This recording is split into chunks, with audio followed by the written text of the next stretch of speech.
Assalamu alaikum wa rahmatullahi wa barakatuh. Qadırlı көрермен, құрметті жақсылар. Құранды қатесіз оқуымызға кедергі болатын тағы бір мәселе, яғни 8-ші мәселе, ол жүйелі, тыңғылықты сабақ оқымауымыз екен.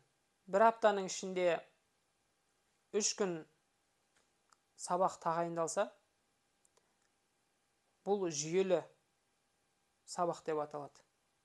Ал егерде сабақты біз ұстазымыз өз еркімізге беріп, өз таңдауымызға беріп, біз қалаған кезде оқып, қалаған кезде оны тастап қоятын болсақ, бұл жүйесіздік болады. Ал жүйесіз сабақ біздің қателіктеріміздің азаймауына, керісінше көбейіп кетуіне мүмкін септігін тигізеді. Сондықтан Құран ілімін тәжуидті оқыған кезде өз сабақ уақытыңыз тағайындап алыңыз.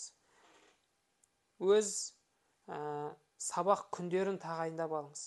Яғни Құранды үйренуді, тәжуидті үйренуді жүйелеп алыңыз. Бұл өте үлкен жақсылық алып келеді.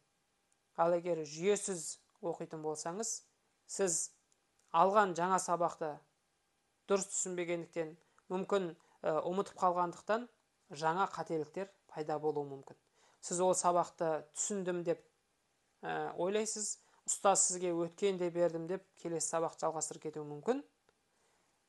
Әсіресе көпшілік топпен оқылған кезде осындай жағдайлар орын алады. Әрқайсыңызға жеке көңіл бөле алмауы мүмкін ұстаз.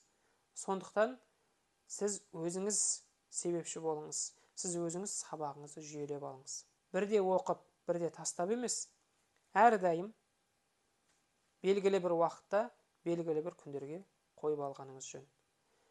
Пайғамбар саллаллаху алейхи вассалам өзінің бір хадисінде амалдардың ең жақсысы аз болса да әрдайым жалғасты істелген деген екен.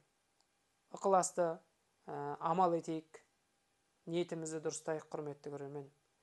Аллах тағала баршамызды өзінің Құранды қатесіз оқитын сүйікті құлдарының қатарынан етсін.